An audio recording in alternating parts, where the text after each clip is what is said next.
Tonight, the province is introducing new guidelines for breast cancer screening. That story and I think it will keep hundreds of people clean. This will actually almost double the entire capacity of the province in June.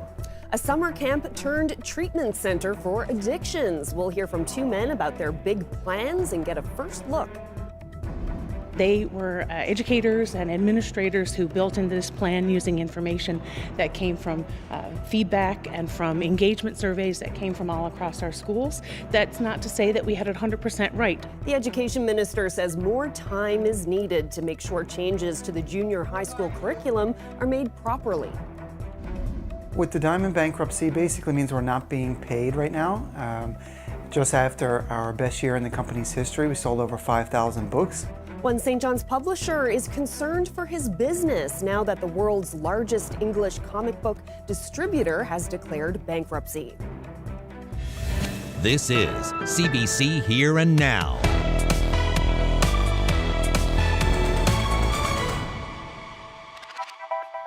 Good evening and welcome to Here and Now. A new addiction treatment center is slated to open on Salmon Line this June. It's bankrolled by two families who have a big idea and a lot of passion. Here and Now's Malone Mullen visited the facility to find out what makes this rehab different from the rest.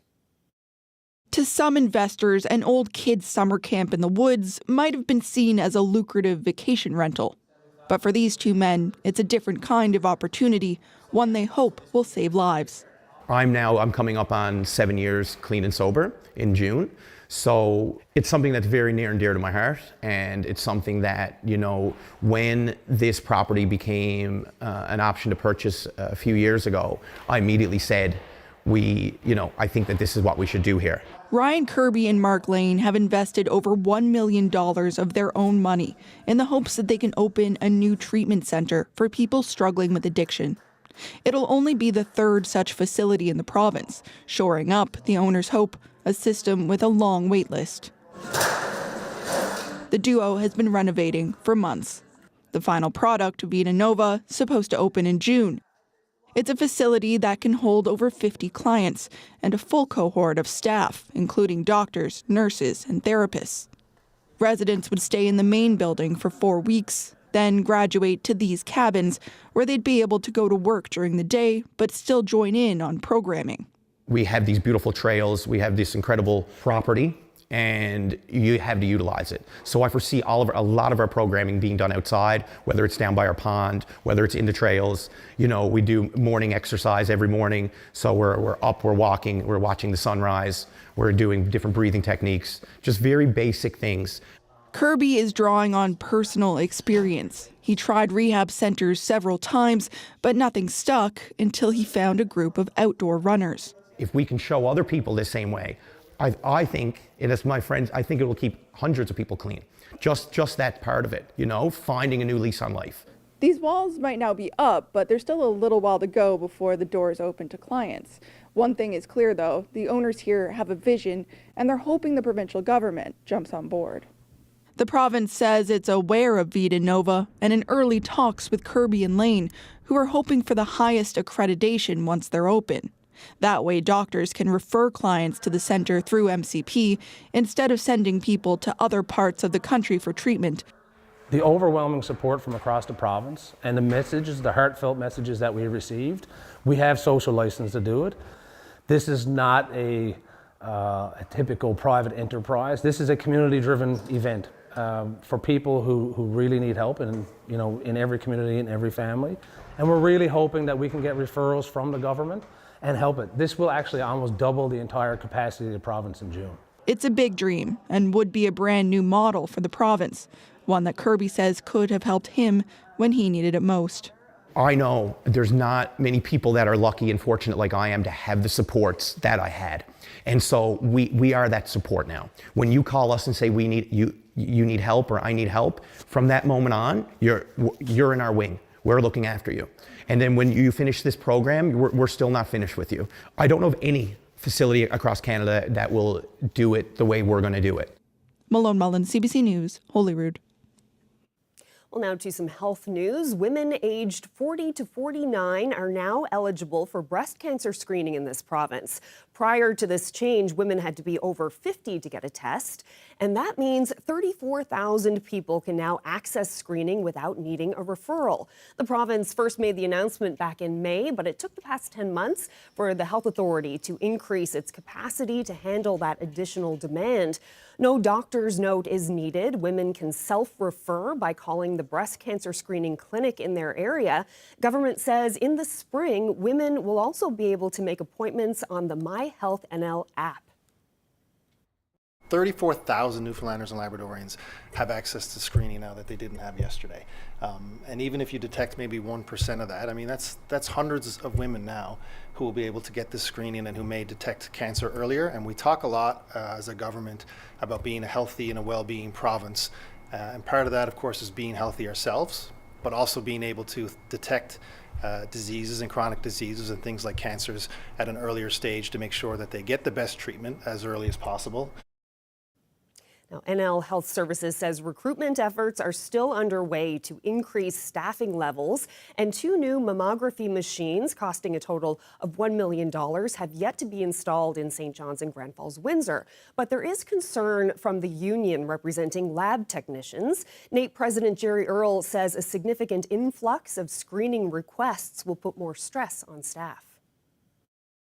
First of all, the announcement, we applaud that women now age 40 plus can certainly get this diagnostic procedures done, but it goes back to this thing about resources. It's great to have the equipment, great to have the facilities. I know there's some infrastructure changes, but we're already hearing from a stress system. You've heard before about MRIs, for example. This is the same individuals or similar individuals that do this work in our healthcare system right across the province. So we know they're already under stress. Well, after the Education Department walked back on its decision to change the junior high school curriculum earlier this week, some students and teachers expressed relief. We heard from them last night on the show. Well, today, Minister Krista Lynn Howell spoke to reporters about the change of course. The CBC's Jenna Head reports. First, changes were on. Then they were off. The junior high school curriculum will stay the same after all, at least for now, and the education minister is defending the apparent flip-flop, saying it wasn't taken lightly. This wasn't just an arbitrary plan that was developed on some random afternoon by me and a wingnut in the department somewhere. You know, this was a plan that was worked on for over 2 years by our subject specialists. 14 schools across the province had been selected to pilot changes to the junior high school curriculum this fall. That would have made courses like social studies, art, and French fully or partially optional. Just last week, Howell touted the change as positive for student engagement. We find that they lose interest, and sometimes it's challenging to motivate them to come to school and to stay interested. So by including the options for students in grades 7 to 9. We're hoping that it'll make it more interesting, make them more motivated and more engaged. Despite that, the changes are now on hold until September 2026, after overwhelming feedback from teachers, parents, and students. I don't think that just changing how much time subjects get is going to make students more engaged. I think one of the things that they should do is changing how it's taught to maybe make it feel more relevant to students, and also changing some of the information that's taught, since I know a lot of the curriculums and these subjects that are taught are quite old.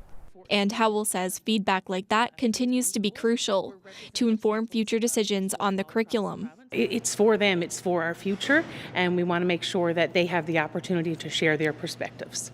To give more people the chance to have their say, the province is extending its window for feedback on the proposed changes until March 21st. Jenna Head, CBC News, St. John's. Well, oil production in the White Rose field will resume in the coming days after an overhaul of the Sea Rose vessel has been completed and it's reconnected to the field. That's according to operator and majority owner Cenovus Energy. The Sea Rose is used to produce, store, and offload oil from the White Rose field. It ceased operations in early 2024 to travel to Ireland for a refit. Meanwhile, Cenovus also gave an update on its satellite project, West White Rose, which is on target to produce its first oil in 2026. Daily production from the project is expected to reach 80,000 barrels of oil each day. Together, the Sea Rose overhaul and the West White Rose project are expected to extend the life of the White Rose oil field by 14 years. Well, telecommunications company Bell is looking for answers after its fiber optic cable between Newfoundland and Nova Scotia was cut late last year. The company believes the cable was deliberately cut by someone after it had been snagged by an anchor or fishing gear on Christmas Eve. The cable has since been repaired, but Bell is working to prevent similar tampering in the future by possibly burying the line in the seafloor or using satellite imagery to monitor the area. The 140-kilometer cable, which runs from Nova Scotia to Codroy on Newfoundland's west coast, is a primary network path to the province. The cable was also sliced in a similar way in December 2023. And a St. John's comic book publisher is worried about the future of his business as the U.S. company that helps get his products onto store shelves has declared bankruptcy. The CBC's Elizabeth Whitten has that story. When Diamond Comic Distributors declared bankruptcy this winter, it sent shockwaves through the industry, particularly for small comic book publishers, like this one based in St. John's. My first reaction was shock because Diamond had been the largest English language comic distributor in the world. They had been a monopoly for over 2 decades, and so it just seemed unfathomable that it could happen. Bento publishes original comics and buys the rights to foreign comics, gets them translated into English, and has been using Diamond, the world's largest English retailer, to get them onto store shelves, from big chains like Barnes & Noble to independent shops and libraries. With the Diamond bankruptcy, basically means we're not being paid right now. Just after our best year in the company's history, we sold over 5,000 books. And so it's a very large sum of money that Diamond owes us, over $28,000 right now, which for a small publisher like Black Panel Press is really a lot of money. Money to pay author royalties, for business operations, and books he's committed to publishing. Bento is waiting to see if Diamond can be resurrected. But in the meantime, he's looking to sell through his website and is turning to Kickstarter and GoFundMe to help cover his immediate expenses.